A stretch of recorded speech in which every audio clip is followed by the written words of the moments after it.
Waouh, notre cerveau, il est quand même magique. Elle a fait un total blocage pour se protéger. Dès qu'on revient sur l'émotionnel, sur comment tu te sens, derrière, il y a un soulagement. Ce que tu as vécu, ça ne te représente pas. Un événement ne vient pas amener toute ton identité. Toutes tes étiquettes, tout ça, on n'en veut pas. La seule identité, c'est ton prénom. Quand un ado vient nous envoyer des trucs qui sont pas cool en pleine face, en fait, ça veut pas dire qu'il en a contre vous.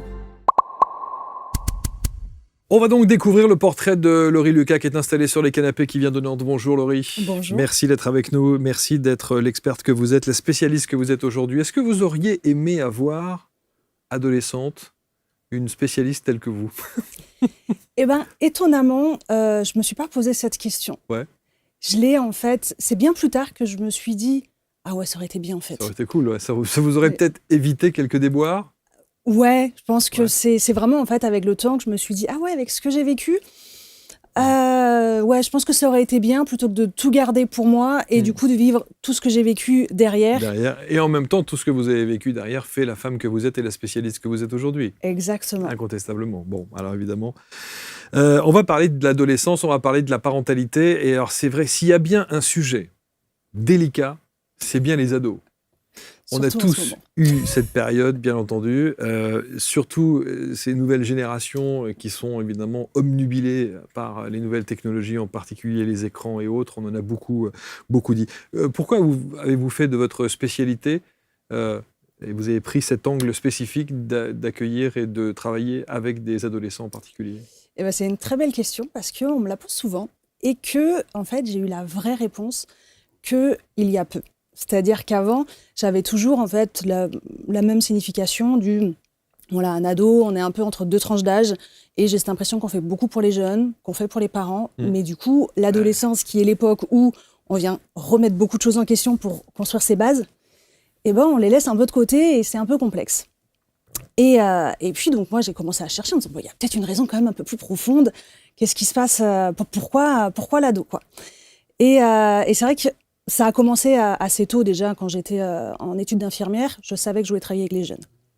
Mais j'avais plus ce côté pédiatrie. Et jusqu'au jour où j'ai un ami qui m'appelle, qui me dit, écoute, il y a un service d'urgence psychiatrique pour adolescents qui ouvre à Marseille, viens, ils cherchent des infirmiers. Et donc j'y vais, et là je me suis dit, ouais, c'est vraiment une tranche d'âge qui me plaît beaucoup. Alors que c'est sans doute la plus difficile. Une des plus difficiles peut-être. Peut-être, mais ça, je pense que c'est une impression. C'est vrai. Et en tout cas, c'est presque une légende. C'est-à-dire que c'est tellement ancré dans l'esprit de tout le monde que de dire, voilà, la tranche d'âge de l'adolescence, c'est vraiment une tranche un peu délicate, quoi. Et souvent, en fait, on la craint un peu parce qu'on la comprend pas. Oui. Et c'est un peu ce côté-là. Et moi, j'ai eu le premier déclic quand il y a eu justement cette jeune fille qui est venue en fauteuil roulant, poussée par sa maman. Et sa maman nous dit, elle a arrêté de marcher du jour au lendemain. On ne sait pas pourquoi. On a fait tous les tests physiques, tout va bien.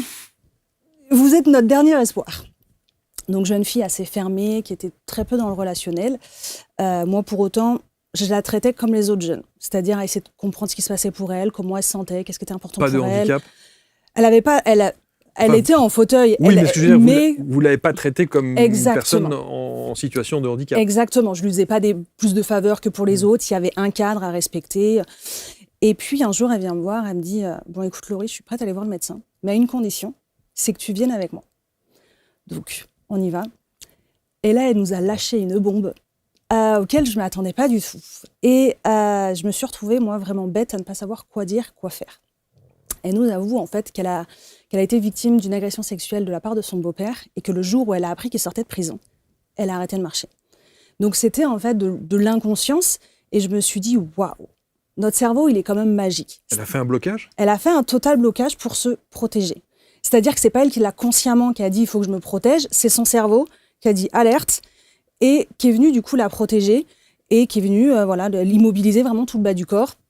Ce qui venait protéger sa sphère intime parce que moins accessible quoi. Mais ça veut dire que elle a dû avoir un suivi médical, il y a dû y avoir des tests, des analyses. Que disent ces analyses? Eh ben rien parce que tout allait très bien. Et à partir du moment où elle l'a avoué, elle a pu commencer à remarcher. Donc c'était vraiment ce côté waouh, le cerveau c'est un blocage vraiment protégé quoi. Post-traumatique. Exactement. Enfin en fait, c'est pas après l'événement, mais vraiment quand elle a su qu'il sortait de prison. Donc, il n'était pas encore sorti au moment où nous, on l'a reçu, mais rien que la nouvelle, elle, ça l'a figé et elle s'est arrêtée. Elle a bloqué. Ouais. Et j'ai une autre partie de moi qui me suis dit, mais je ne sais pas quoi dire, je ne sais pas quoi faire. C'est hors de question que je reste dans cette situation et que je me retrouve face à d'autres jeunes qui vivent des événements qui peuvent amener des traumatismes, comme cette jeune l'a vécu, et que je reste là à dire, je suis désolée. Qu'est-ce que je fais, quoi? Ouais. Je suis désolée. Et presque si on n'est pas prêt à dire toutes mes condoléances, mais qu'on ne sait pas quoi dire de plus, j'ai dit ça, c'est terminé. Et là, j'ai commencé, moi, à me former. Dès que j'allais dans un service, je me formais auprès de professionnels pour comprendre les mécanismes du cerveau, pour comprendre le fonctionnement, pour avoir, quand on avait des patients identiques, c'était j'ai envie d'avoir ta version, qu'est-ce que tu vois, qu'est-ce que tu comprends, pour moi, élargir au fur et à mesure. Mais toujours en lien avec les ados? Pas que, mais c'est vrai que moi, je me suis vraiment spécialisée au niveau des ados, mais toutes les informations que je prenais, je les prenais vraiment sur le fonctionnement entier. Et j'ai continué comme ça, j'ai fait des formations. Et j'ai fait une formation de coaching. Et c'est durant cette formation-là que j'ai eu mon deuxième déclic de pourquoi les ados. Et dans cette formation, on est là pour apprendre des outils, pour les appliquer. Et pour s'entraîner, on s'entraîne entre collègues de promo. Et qui dit « moi, je vais m'entraîner sur les autres », les autres aussi vont s'entraîner sur moi. Donc, j'ai commencé à avancer comme ça. Et moi, mon premier sujet a été j'ai vécu du harcèlement à l'âge de 17 ans. Et j'en avais 30, 32. Et ça, c'est vrai, ça? Ça, c'est vrai. Ouais. Et quand j'avais 30, 32, j'en pleurais encore. Quand j'évoquais cet événement de mes 17 ans où j'ai vécu du harcèlement, du cyberharcèlement, c'était les premiers, parce que nous, on commençait un peu avec MSN, les Skyblocks, tout ça. Ça ne vous rajeunit pas, tout ça? Je me souviens de tout ça. Oh, vous venez de me remonter là d'un coup, là, j'ai fait un petit bond en arrière. Mais oui, je me souviens très bien. Et donc, du coup, j'avance là-dessus, et puis au fur et à mesure, je me rends compte que, en fait, un événement, ça ne nous définit pas. Et qu'on a cette possibilité de venir le voir différemment et de trouver de la force dans ce qu'on a vécu, voire même peut-être des compétences qu'on a développées. Et donc, je commence vraiment à voir ça de manière claire et dire, OK, ça peut être pas mal pour accompagner les jeunes que j'accompagne, tout ça. Et jusqu'au jour où là, j'ai eu ce vrai déclic, je vais à un séminaire. Et un séminaire de 3 jours, je me dis, bon, Laurie, sur quoi tu veux avancer? Parce que, quitte à aller à un séminaire, tu ne vas pas en mode touriste. Et je ne sais pas si vous savez, quand on pose une question au cerveau, il n'aime pas rester sans réponse. Donc, il va forcément trouver la réponse, même si elle n'est pas immédiate. Donc, je me pose cette question, je vais me coucher, et le lendemain matin, j'ai ma réponse. Une réponse auquel je ne m'attendais pas du tout. Où je me suis dit, oh waouh. Donc, on rappelle la question. La question, c'était... La question, c'est sur quoi est-ce que tu veux avancer dans ta vie durant ce séminaire? Durant le séminaire spécifiquement? Spécifiquement. OK. Et là, en fait, je me réveille avec, comme cet événement, en fait, s'était passé la veille. Je me souvenais de son regard, je me souvenais de ses mots, je me souvenais de ses mains sur mon corps. Et là, je sors, en fait, d'une amnésie post-traumatique de 17 ans. Voilà. Où j'ai vécu, en fait, une agression sexuelle à l'âge de 18 ans.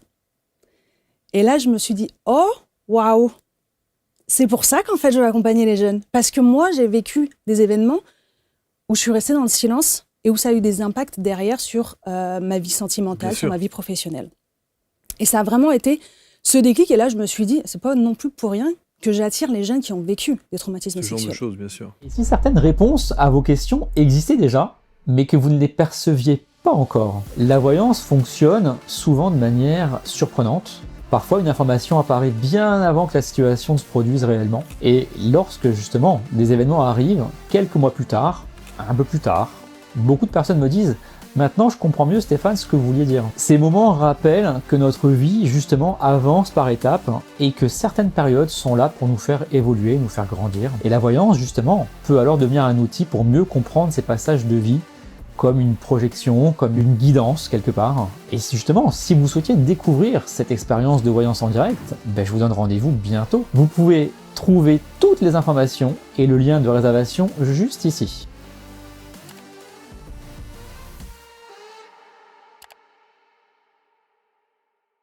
Alors, qu'est-ce que vous faites de cette information? Parce que pour le coup, c'est un bouleversement, enfin, c'est un tsunami que vous prenez là. Ouais, alors ça aurait pu être pire, et je pense qu'en fait, vu que mon cerveau était quand même préparé, avec toute cette ouverture d'esprit, de dire un événement ne te définit pas. Qu'est-ce que t'en tires? Comment tu l'as vécu? Quelle force tu as? D'abord, est-ce que vous l'avez vérifié? Est-ce que je l'ai vérifié? J'ai envoyé le message à cet homme, mais en fait, le souvenir était tellement... Wow. En fait, on ne peut pas l'inventer. Et c'est vrai que au début, ça m'a traversé l'esprit en me disant, mais en fait, j'ai déjà entendu parler d'amnésie post-traumatique, je me suis toujours questionnée, est-ce que c'est vrai, est-ce que ça ne l'est pas? C'est peut-être des gens qui juste, en fait, n'osent pas en parler parce que peur du jugement ou autre. Mais ils s'en souviennent très bien. Mais voilà. C'est ce que vous auriez pu vous dire. Ouais. Mais quand on le vit, en fait, ah ouais. En fait, alors juste pour finir ça, mais ça veut dire que vous envoyez le SMS, il vous répond? Il n'a jamais répondu. Ah, évidemment. Il n'a jamais répondu. Mais vous êtes convaincu de ça? Oui. Et en fait, m'est revenu le souvenir de ce qui s'est passé le lendemain matin, enfin le lendemain après-midi, où moi j'ai essayé de le joindre, cet homme, donc le lendemain de mon agression, et où il me dit non, il s'est rien passé. De toute façon, moi je peux pas à cause du judo. Il était en voie de professionnalisation pour le judo. Donc, moi, je comprends, voilà, si je dis vraiment ce qui s'est passé, je vais peut-être ruiner son avenir professionnel. Donc, je me tais. Et j'en parle à ma meilleure amie, qui, sa seule réponse a été, t'as qu'à pas l'inviter. Donc là aussi, je dis plus rien, je me dis, ok, ça veut dire que je l'ai blessée, parce que cette amie-là n'était pas invitée à cette soirée, parce qu'elle avait fait ses études supérieures et qu'elle était plus loin. Et donc, je me souviens très bien de ce moment, seule, chez moi, où je me dis, en fait, tu peux juste rester seule avec ça. Et est venue, en fait, une compréhension de pourquoi j'ai réagi comme ça, un peu plus tard, quand j'ai fait mon énéagramme, où aujourd'hui, je suis devenue praticienne en énéagramme, justement, parce que ça m'a tellement servi. Et ayant une base 2 qui est, il faut toujours que tu rendes service aux gens, il faut toujours que tu fasses tout pour les gens, il ne faut surtout pas que tu blesses les gens. Voilà. Je suis arrivée à ça et que derrière, je me suis, moi, totalement fermée à tout ce qui était vie sentimentale. Et c'est même venu impacter ma vie professionnelle où j'avais cette crainte de parler à des hommes. Je devais faire des démarches dans des établissements scolaires, dans n'importe quel endroit où je savais que j'allais trouver un homme.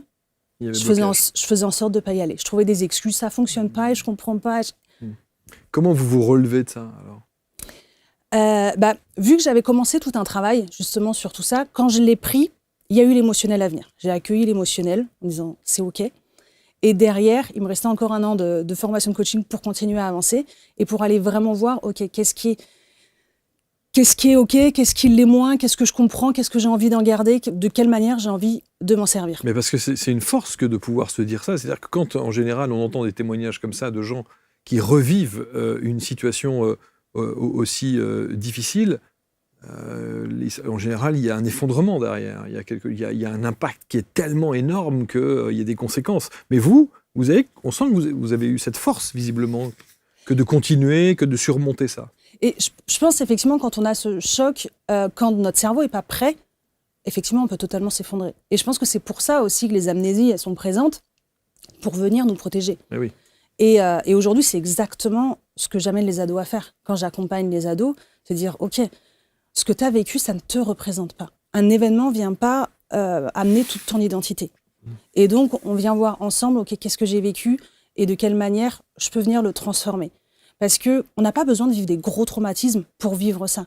On n'a pas tous la même sensibilité. Et pour certains, de perdre un animal de compagnie, c'est une horreur. Ils ont du mal, en fait, à s'en remettre. Donc, c'est vraiment ce côté-là de dire qu'est-ce que j'apprends de cette situation, qu'est-ce que j'ai vécu et comment, en fait, je peux m'en servir pour être la personne que j'ai vraiment envie d'être. Et pour aider les autres, évidemment, pour le coup. Pour moi, ça a été d'aider les autres. Mais tout le monde n'a pas forcément cette envie d'aider les autres. Et c'est pas parce qu'on vit un événement qui est compliqué, un traumatisme ou autre, qu'on est dans l'obligation de s'en servir pour aider les autres. On peut s'en servir pour toute autre chose. En tout cas, vous avez choisi cette option-là. C'est ça, de manière un peu inconsciente, parce que je m'en suis pas rendu compte sur le début. Mon corps savait. Et je l'avais pas encore en conscience. Et ça, je l'ai eu en fait au fur et à mesure. Au fur et à mesure du temps, et qu'aujourd'hui, je dis, je suis vraiment à ma place, quoi. Jusqu'à créer votre méthode. Exactement. Qui s'appelle la méthode Code Zéro. C'est ça. Qui veut dire qu'on reprend les choses à la base. C'est ça. Et qu'on reprend surtout... On redémarre de zéro. Voilà. Et puis, surtout sans étiquette. Parce qu'aujourd'hui, alors, je sais, souvent, je me mets des gens à dos en me disant que moi, je suis pas OK avec tous les diagnostics de 10, de TDAH, d'hypersensible. J'entends le côté adulte. ça rassure. Parce que j'ai pas été compris pendant ma jeunesse et on vient poser ce diagnostic. Ça fait du bien, ça rassure. Et j'entends aussi le côté du parent qui dit bah ouais, mais aujourd'hui l'école fait tellement peu que comme mon fils, on vient de diagnostiquer qu'il est TDAH, il a de l'aide et ça aussi, ça me fait du bien de savoir que mon enfant est aidé. Mais il y a l'autre version de la pièce, parce qu'il n'y a jamais que du blanc ou du noir. Et l'autre version, c'est de dire que en fait, ça vient aussi enfermer. Et ça vient dire que je suis TDAH, donc c'est normal si je réagis comme ça ou si je fais ça, donc je ne peux pas faire ça. Et du coup, ça vient bloquer. Et donc, c'est de dire vraiment, moi, quand je reçois un ado, c'est toutes tes étiquettes, tout ça, on n'en veut pas. La seule identité, c'est ton prénom.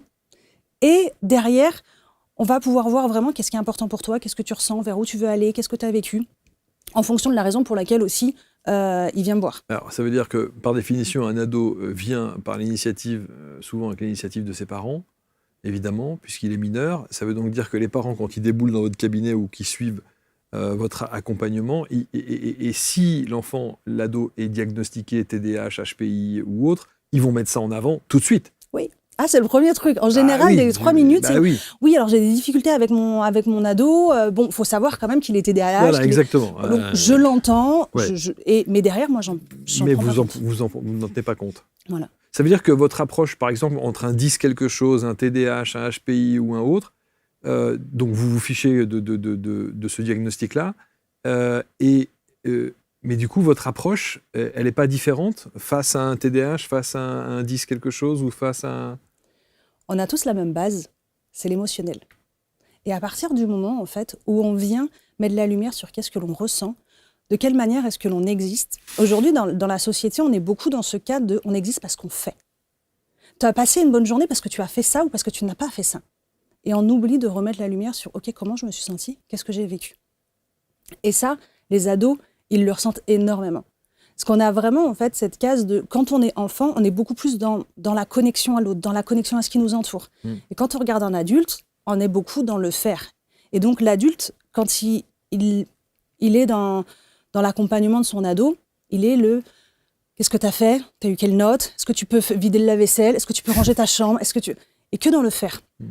Et moi, j'ai concrètement des retours des ados qui me disent, je ne sais pas comment le dire, mais moi, j'ai envie que quand je rentre, maman, elle me demande comment j'ai passé ma journée. J'ai envie qu'elle me demande, tiens, comment ça va avec telle ou telle copine. Parce qu'en fait, moi, je ne sais pas comment lui dire que je me suis embrouillée avec un tel et que ça me blesse et que je ne sais pas comment faire. Mais non, parce que la seule chose qui est importante, c'est mes notes. Et que j'aimerais bien, des fois, passer des moments avec maman qui me fasse un câlin. Mais je ne sais pas comment lui dire. Et en fait, à chaque fois, il y a ce retour-là. C'est j'ai besoin d'exister pour qui je suis. Et donc, peu importe le diagnostic de base, et ça, moi, je l'ai même fait... donc j'ai quand même travaillé dans différents endroits, des endroits qui peuvent être assez lourds, que ce soit aux urgences psy dans les quartiers nord de Marseille, que ce soit en prison pour mineurs. Dès qu'on revient sur l'émotionnel, sur comment tu te sens, derrière, il y a un soulagement et derrière, il faut, ok, je suis reconnue. J'ai plus besoin de faire semblant, j'ai plus besoin d'être dans la violence, d'être... Il faut savoir qu'à l'adolescence, les jeunes ont du mal à verbaliser. Et donc, pour s'exprimer, souvent, ils s'expriment par comportement. Et souvent, c'est des comportements qui sont un peu maladroits, qui sont peut-être pas confort, et que nous, on va s'arrêter sur ce qu'il fait. Donc, ça nous agace. Et derrière, en fait, c'est pour ça qu'on manque de compréhension. Et c'est aussi pour ça qu'aujourd'hui, j'accompagne les parents qui sont sur le « j'utilise tel et tel outil, donc je demande encore à mon enfant de faire ou de pas faire ça ». Et en fait, le parent en oublie ses propres émotions. Et là aussi, c'est une propre base. C'est-à-dire que tant qu'on ne comprend pas ses émotions à nous, on comprendra encore moins les émotions de notre enfant. Évidemment. Et donc, du coup, il n'y aura pas cette relation. Mais ça veut dire quoi? Ça veut dire que lorsque vous accompagnez un ado, obligatoirement, il y a un transfert avec un accompagnement des parents? Pas forcément. Il peut y avoir juste l'ado. En fait, il y a ado et parents en même temps, uniquement si l'ado, il est OK. Parce que je pars vraiment du principe que la relation de confiance, c'est le principal pour avancer. Et si il a cette crainte qu'il y ait des choses qui fuitent avec le parent, il va me dire j'ai pas envie de te dire ça. Alors j'ai des images, quand je vous entends parler, je me dis, j'imagine dans le cabinet, vous devez faire face quand même entre l'ado qui veut rien savoir, qui a rien envie, qui a pas envie de vous parler, qui est là parce que ses parents l'obligent ou l'emmènent ou le traînent un peu en disant si, il faut que tu parles, etc. Vous devez vous retrouver dans des situations un peu cocasses, quoi. Eh ben, ça arrive pas vraiment. Pas beaucoup, ouais. Parce que moi, dès mon premier rendez-vous, je fais vraiment le premier où on est là pour se rencontrer, où c'est vraiment du gratuit parent-enfant. Et c'est, en fait, il faut que l'ado, il soit OK. Si l'ado, il est pas OK, s'il a pas envie d'avancer, ou s'il a pas envie d'avancer avec moi, on va pas continuer. Parce que sinon, en fait, on va droit dans le mur et qu'il va intégrer en lui, de toute façon, personne ne peut m'aider. Et c'est pas l'objectif. L'objectif, c'est qu'il fasse confiance et qu'il ait vraiment envie d'avancer. Parce qu'il y a des moments dans l'accompagnement où ça va être plus complexe, parce qu'on va aller voir certains endroits qui ne sont pas très confortables, et donc il faut qu'ils soient OK de vouloir avancer avec moi. Ils le sont en règle générale. Et ils le sont. Quand ils viennent me voir, ils le sont. Qu'est-ce que vous avez comme outil alors pour les accompagner pour le coup ? Là, c'est vraiment en fait quelque chose qui est personnalisé et qui part de l'émotionnel, de vraiment comment tu te sens, et tout va être sur la discussion sur comment est-ce qu'on va amener. Eh oui, voilà. Bien sûr. Et que derrière, il peut y avoir le parent, c'est-à-dire que même si j'accompagne pas totalement le parent vient de temps en temps sur les séances pour dire OK, qu'est-ce qu'on met en place ensemble ? Qu'est-ce qui est OK pour l'un et pour l'autre pour vraiment en fait retrouver ce côté relationnel en fait. Parce que en général, quand il y a des soucis à la maison, le problème c'est pas l'ado. Le problème c'est pas le parent. C'est en fait toute la systémie qui est autour, toute la synergie, et c'est l'entente entre les deux. Et c'est de dire qu'en fait, ils ne se comprennent pas, donc en fait, il y a rupture. Et donc, c'est aussi pour ça que j'ai ouvert cet accompagnement pour les parents. Il y a eu ce déclic aussi. C'est-à-dire que j'ai eu des mamans à me dire « Non, mais non, on a besoin aussi ». J'ai eu des ados à me dire « Ouais, c'est bien beau tout ce qu'on fait là, sauf qu'à la maison, maman elle me dit ça, donc du coup, j'arrive pas à appliquer, ça marche pas. » Je dis « Bon, OK, il y a une réelle demande. » Et il y a eu en plus ce côté de, quand je suis sortie de mon amnésie post-traumatique, j'en ai parlé à ma mère. Je voulais vous le demander tout à l'heure. Et selon vous, qu'est-ce qu'elle a répondu ? Il y a deux cas de figure. Soit elle nie et elle veut absolument pas entendre parler de ça et elle se dit « Mais enfin, qu'est-ce que tu racontes ?» Ouais. Soit elle savait et c'est aussi une délivrance pour elle. Eh ben, c'était l'option C. OK, donc il y a une troisième option. Où elle m'a dit « Mais pourquoi tu nous as rien dit ?» Ah voilà. Et que là, je me suis dit, parce que direct, elle me dit « Pourquoi t'as rien dit alors qu'on est quand même dans une famille où on peut tout se dire ?» Et je dis « Ouais, c'est vrai, on peut tout se dire. » Et elle connaissait cette personne ? Non. C'est vrai, on peut tout se dire. C'est vrai que j'ai eu une adolescence dans un village assez tranquille, sans trop de difficultés, sans rien, voilà, avec ce cadre familial qui allait. Moi, j'ai pas fait de crise d'adolescence faramineuse, voire même, je pense que j'en ai même pas fait du tout. Et je me suis dit, qu'est-ce qui est fait que j'en ai pas parlé ? Parce que c'est vrai qu'au moment où c'est arrivé, donc moi, mes parents avaient déménagé, parce que cette année-là, j'ai tout cumulé. J'ai eu mon premier échec, j'ai loupé le bac. Je me suis dit, jamais je pourrais rien faire de ma vie. En plus, je retarde les projets de mes parents qui avaient pour projet de déménager. Donc, du coup, je suis seule dans la maison familiale. Que 1 mois plus tard, je vis ce harcèlement, et que 6 mois plus tard, je vis cette agression sexuelle. Et qu'est-ce qui fait que j'ai rien dit ? C'est de dire, OK, en fait, si je t'en parlais, peut-être que tu allais m'engueuler parce que j'ai fait une soirée et que vous n'étiez pas au courant. Peut-être que tu vas me dire, tu l'as cherché parce que tu avais consommé de l'alcool. Peut-être que... peut-être que. Il y a ce côté aussi... en fait, vous étiez... C'est passé, on peut pas le changer. Donc, ça sert à quoi d'en reparler ? Et si je vais vous en parler, moi, je sais la souffrance que ça me fait de ce que j'ai vécu. Donc, si je vous en parle, vous allez peut-être avoir aussi de la souffrance. Moi, j'ai pas envie de vous faire souffrir. Donc, autant que je le garde pour moi. Et donc, si moi, je vis ça avec quelque chose d'assez serein, je me dis que dans d'autres familles, cette communication, elle est aussi manquante. Et que même quand j'ai des parents qui me disent « Mais non, mais mon ado, il peut tout me dire, il sait. » En fait, pas tant que ça. Des fois, c'est pas parce qu'on dit à la maison, on est dans un cadre serein. On peut parler librement, on peut parler ensemble, qu'en fait, l'ado, il le fait réellement. Et c'est là que je me suis dit, il y a un truc à jouer avec les parents pour qu'ils aient vraiment les outils pour pouvoir parler à leur ado.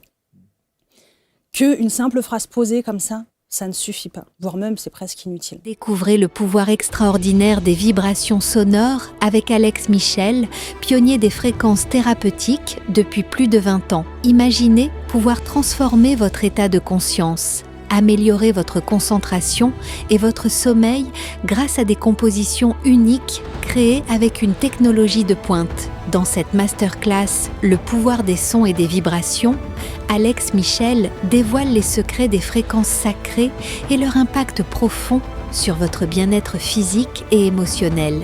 Pour assister à la masterclass, cliquez sur le lien en haut à droite de l'écran ou en description de cette vidéo. Donc vous mettez quoi en place? Et c'est là que... De rituels, des... Eh bien, pas du tout. Non? Ce que j'ai mis en place, c'est qu'en fait, j'apprends aux mamans à appliquer le code 0. Donc ce que j'appelle aujourd'hui, c'est le protocole 0, c'est je vais tout apprendre. Et j'ai regardé, tiens, comment ça se fait que moi, j'arrive à parler aux ados? Qu'est-ce qui fait que j'arrive à faire ce switch? Qu'est-ce qui fait que moi, Qu'est-ce qui fait qu'ils ont confiance en vous? Voilà. Qu'ils se livrent? Exactement. Qu'est-ce qui fait que moi, dans les services, j'avais mes collègues qui se faisaient insulter, qui se faisaient frapper? Et moi, ça n'est jamais arrivé.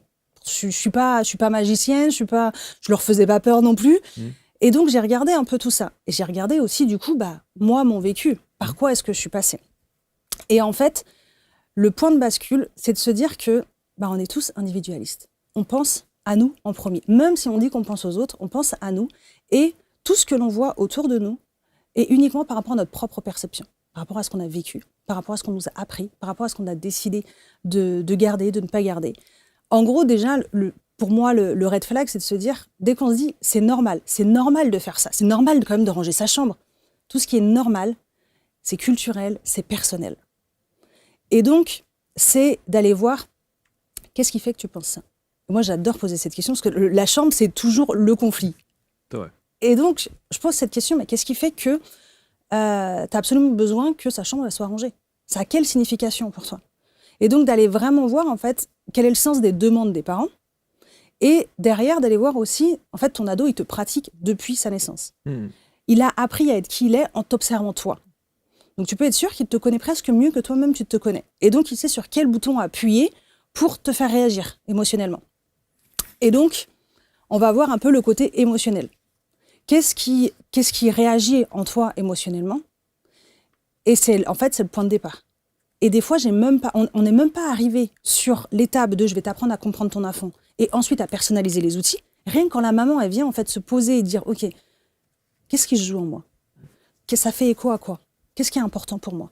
La relation, elle commence déjà à changer. J'ai des mamans qui me disent, c'est dingue, on reprend déjà des repas ensemble. Alors qu'on a juste posé quelques bases au niveau de la maman, de dire au fait comment est-ce qu'elle se sent. Et d'aller voir en fait que même j'ai des mamans qui me disent, mais moi je questionne beaucoup. Hein. Je lui demande, tiens, ta douche, tu la prends à 3h ou tu la prends à 6h? D'accord. Mais dans ton questionnement, et c'est très bien, tu l'obliges à prendre une douche. Tu n'as pas envie de prendre une douche aujourd'hui. Et en fait, c'est ça, c'est de venir changer un petit peu tout ce fonctionnement-là, tous les mécanismes que l'on a automatiques.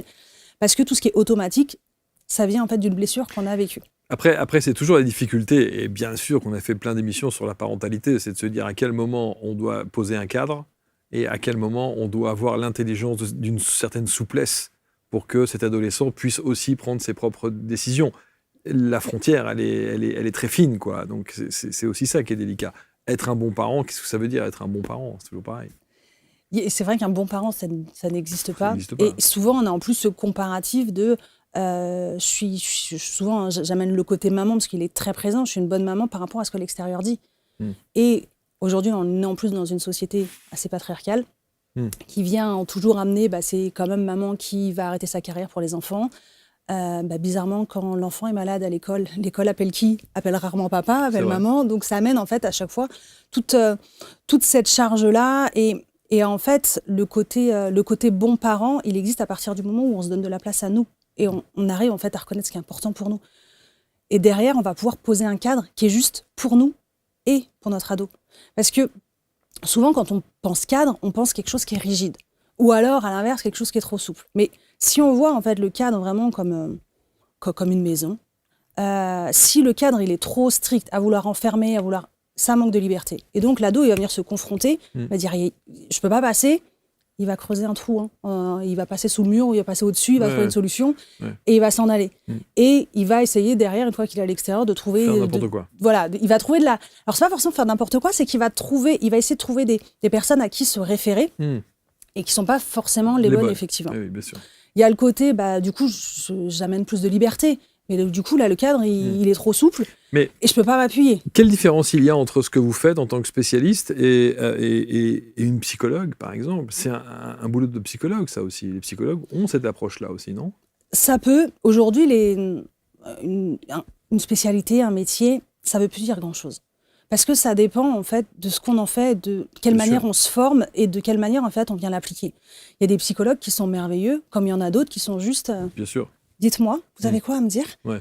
Et Ou le mhm. voilà. Et moi, j'ai eu des ados qui me disent mais je ne veux plus voir de psy, c'est plus Bien possible. sûr, bien sûr. Et donc, voilà, comme chaque professionnel, il y a des très bons comme des mauvais. Et c'est juste que, voilà, on a des approches qui sont possiblement différentes. Aujourd'hui, c'est vrai que moi, j'ai une grande base qui est sur le dialogue et que je vais amener en plus certains outils, certaines choses qui vont me permettre, en fait, d'aider le jeune ou d'aider le parent. Et ça peut autant être sur un peu le profilage énéagramme pour venir orienter. Ça peut être sur aller voir, en fait, les 8 domaines de vie et puis qu'on aille voir ensemble, amener, en fait, des actions. C'est-à-dire que l'objectif, c'est pas juste de parler, c'est de passer à l'action. Ouais, bien sûr. De dire, OK, si aujourd'hui, ça, pour toi, c'est compliqué, tu te sens timide, c'est compliqué de lever la main, en cours, on va y aller étape par étape pour voir, tiens, qu'est-ce qui est possible, qu'est-ce qui est moins. Mais c'est vrai qu'en termes sur le plan des neurosciences, il y a énormément aujourd'hui d'outils qui permettent d'avancer. Vous parliez notamment de l'énéagramme, et on a fait plein d'émissions là-dessus aussi, et on s'est toujours dit que si, dès tout petit, on faisait un profil énéagramme pour voir quelle est la tendance, comment cet enfant va se comporter, quelles sont ses affinités, de quelle manière, quel est son profil, quels sont les profils qui peuvent bien matcher avec lui, quels sont ceux qui seront un petit peu plus compliqués en termes de fréquentation et autres, ça serait formidable. On devrait commencer déjà par un profil comme ça. Effectivement, je pense qu'en fait, ça... Alors, il y a un côté qui dit ça peut aider, il y a un autre qui dit que l'énéagramme, en fait, on commence à rentrer dans une base à partir du moment où on a vécu notre premier trauma, qui amène, en fait, cette peur, et qui peut arriver sur les 7 premières années. Et l'objectif, en fait, c'est pas forcément de s'enfermer dans un profil, c'est en fait plutôt de venir voir, OK, il y a 9 profils, et je peux me comporter comme je le désire. Et que c'est pas parce que moi j'ai tendance à voir les choses comme ça que c'est la vérité. Et je pense que c'est plus ce côté-là, en fait, d'amener le côté, non seulement le côté émotionnel du je viens reconnaître ce que je ressens et ce que j'en fais, et le côté, je suis pas dans l'obligation d'être une personne particulière. J'ai le droit d'aller explorer et c'est voilà. D'autres profils, ouais. C'est OK si je me mets en colère, c'est OK si là je suis triste, c'est OK si j'ai envie de faire quelque chose pour les autres ou si pour une autre raison, là, j'ai plus envie d'être dans la performance. Enfin, voilà, de pouvoir explorer, parce que c'est un peu l'objectif de l'énéagramme quand on le fait adulte, c'est de dire, OK, j'ai une base qui me permet de mettre en lumière mes mécanismes inconscients, mais l'objectif, c'est quand même de sortir de là et de dire, voilà, j'ai cette possibilité d'être qui je veux et de pouvoir interagir de toutes les manières. C'est évidemment essentiel. Donc, on l'a bien compris, il y a effectivement l'approche et l'accompagnement pour ces ados que vous avez, mais peut-être que vous avez, c'est votre valeur ajoutée, c'est-à-dire que vous avez peut-être un rayonnement, une empathie particulière pour que ces ados arrivent aussi facilement à se confier à vous. Ils ressentent peut-être quelque chose en se disant, elle, je peux y aller. C'est possible. C'est possible. Hein. C'est possible. Non, mais c'est possible. Aujourd'hui, j'ai pas la réponse, mais effectivement, je pense que c'est possible. Et il y a peut-être un ou deux qui a dû vous dire, je sais pas pourquoi, mais avec toi, je peux parler facilement et c'est beaucoup plus simple qu'avec ma mère ou avec telle ou telle personne. Totalement. Si je reprends l'exemple de cette jeune fille qui était arrivée en fauteuil roulant, elle m'a retrouvée par les réseaux quelques années plus tard et elle m'a envoyé un message en me disant, en fait, je voulais te remercier parce qu'en fait, je ne me souviens que de toi.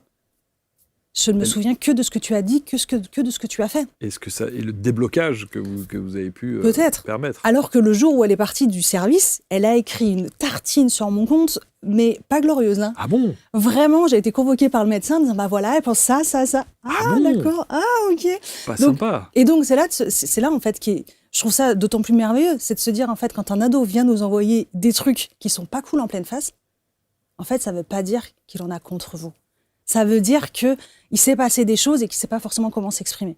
Et je lui en ai parlé. Je fais, tu te souviens que tu as écrit une lettre? Elle me fait, non, pas du tout. La seule chose que je me souviens, c'est de tous tes mots qui m'ont aidée. Est-ce que ça veut dire que toute entre guillemets, l'agressivité qu'il peut y avoir, le comportement excessif, la colère, parfois des mots, parfois des gestes, c'est une manière de communiquer qui est maladroite? Totalement.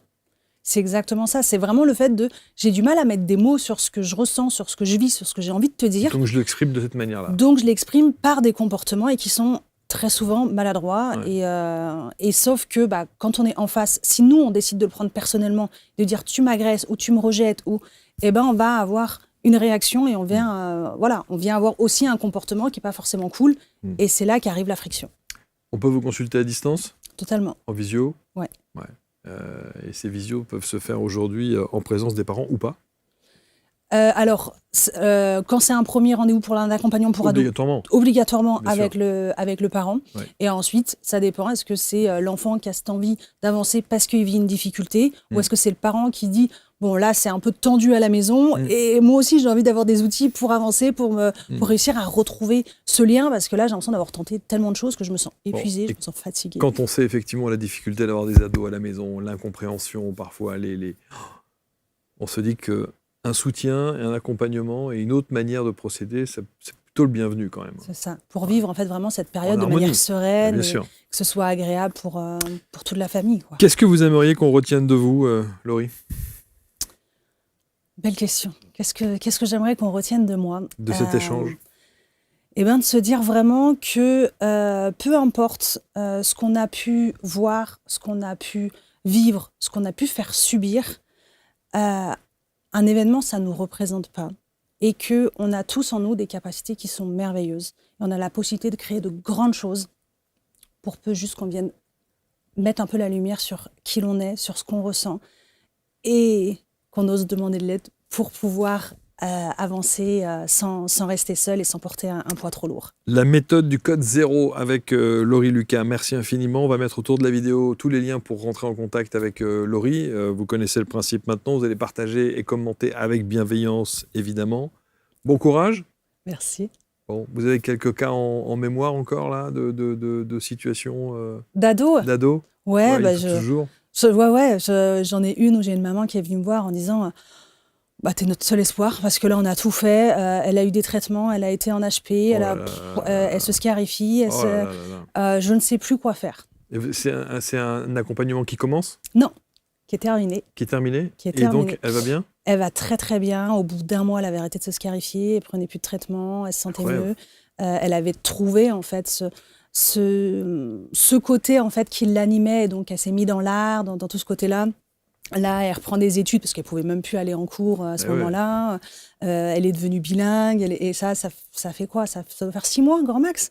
Et du coup, on se voit toujours parce qu'elle aime bien avoir ce petit point d'appui par moment, mais c'est vraiment très ponctuel quand elle ressent un petit besoin pour continuer. Mais elle a tous les outils. Quand elle a une difficulté, je lui amène juste une phrase et derrière, elle fait alors, ok, si jamais ça arrive, je peux faire ça. Ok. Et c'est ça qui est ultra plaisant de voir cette évolution. Spécialiste en santé psychologique de l'adolescent et des parents, évidemment, c'est l'accompagnement de Laurie Lucas. Merci infiniment, Laurie. Merci à vous. Vous commentez donc, partagez évidemment, et on se retrouve très vite pour un prochain Portrait Index. Merci à tous.